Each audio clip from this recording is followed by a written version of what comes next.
जय Sainath education and charitable trust की ओर से पवित्र दर्शन यात्रा का आयोजन हर इतवार को करवाया जाने वाला है, जिसके तहत आज यानी कि इतवार के दिन पवित्र दर्शन यात्रा के लिए बसों को रवाना करवाया गया है। वडोदरा शहर के समता सुभानपुरा इलाके में अपना कार्यालय मौजूद है, जहां पर जय Sainath education and charitable trust साथ ही श्रीरंग राजेश आयरे और राजेश भाई आयरे के सहयोग से वार्ड नंबर 9 के इलाके के सभी लोगों के लिए पवित्र दर्शन यात्रा का आयोजन करवाया गया है। दरअसल आज से हर इतवार को पवित्र दर्शन यात्रा के लिए बसें रवाना करवाई जाएगी।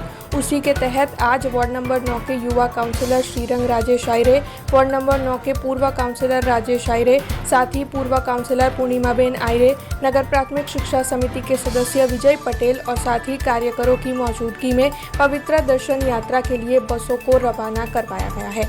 आपको बता दें कि हर इतवार को निःशुल्क पवित्र दर्शन यात्रा का आयोजन होगा, जिसके तहत विभिन्न मंदिरों के लिए ये दर्शन यात्रा रवाना होगी। तब आज वहां पर बड़ी तादाद में भक्त पहुंचे थे और पवित्र दर्शन यात्रा के तहत विभिन्न मंदिरों के दर्शन के लिए रवाना हुए थे।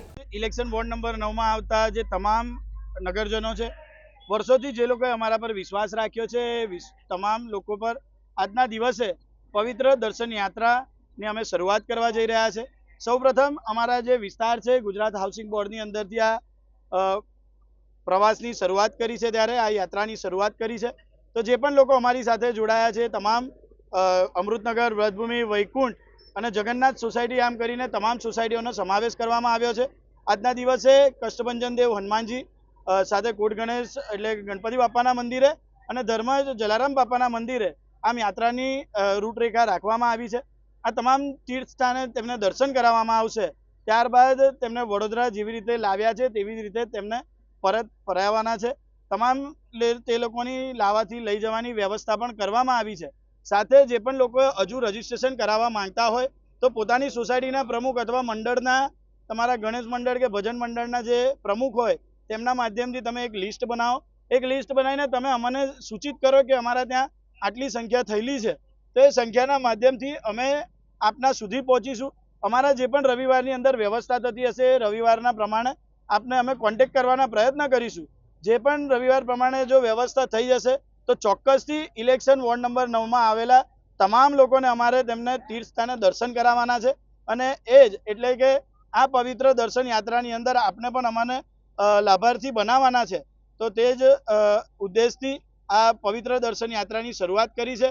અમારા વોર્ડ નંબર 9ના કોર્પોરેટર શ્રીરંગ આયરે અને રાજેશભાઈ આયરે અમે અહીંયાથી અમારે આજે બસો ઉપાડી રહ્યા છે। તે સાળંગપુર અને કોટ ગણેશ અને ધર્મજ ત્રણ જગ્યાએ આજથી પ્રારંભ કર્યો છે। આજે પહેલી શરૂઆત છે અમારા અહીંની। અને housing board, Vaikuntha flat, Amrutnagar અને વ્રજભૂમિ અને જગન્નાથ આ અમારા સોસાયટીના આટલા મેમ્બરો અમે જઈએ છીએ, બસ ઉપાડે છે। અને ભગવાન આવીને આવી રીતે અમને બધાને આવી રીતે રાજેશ આયરે અને શ્રીરંગાભાઈ આયરે અમને યાત્રા કરાવે એવી શુભેચ્છા સાથે અમે લોકો આજનો પ્રારંભ કરીએ છીએ। हमसे जुड़े रहने के लिए हमारे YouTube चैनल को सब्सक्राइब करें और नई वीडियो की नोटिफिकेशन के लिए बेल आइकॉन को दबाएं।